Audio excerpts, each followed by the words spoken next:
ফেসবুকে একটা যোগাযোগের মাধ্যম, ফেসবুকে যদি কোনো অপরিচিত মেয়ের সাথে শুধুমাত্র পরিচিত হওয়ার জন্য মেসেজ করা হয় তাহলে কি গুনাহ হবে? কোনো অপরিচিত মেয়ের সাথে বিনা প্রয়োজনে কেন মেসেজ দিতে যাবেন পরিচিত হওয়ার জন্য?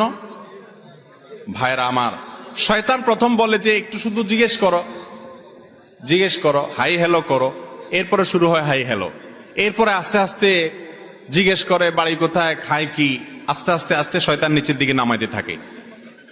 এরপরে এমন জায়গায় নিয়ে যায় যেখান থেকে আর ফিরে আসার সুযোগ থাকে।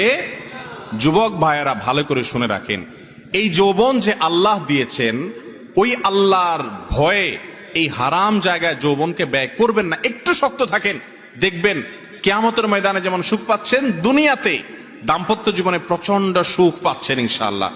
আর যদি এই ইটিস পিটিস করে 2 নাম্বারই করে নিজের যৌবনকে নষ্ট করেন, তো আসল সময়ে যৌবনের কি পাবেন না, উপকার পাবেন না।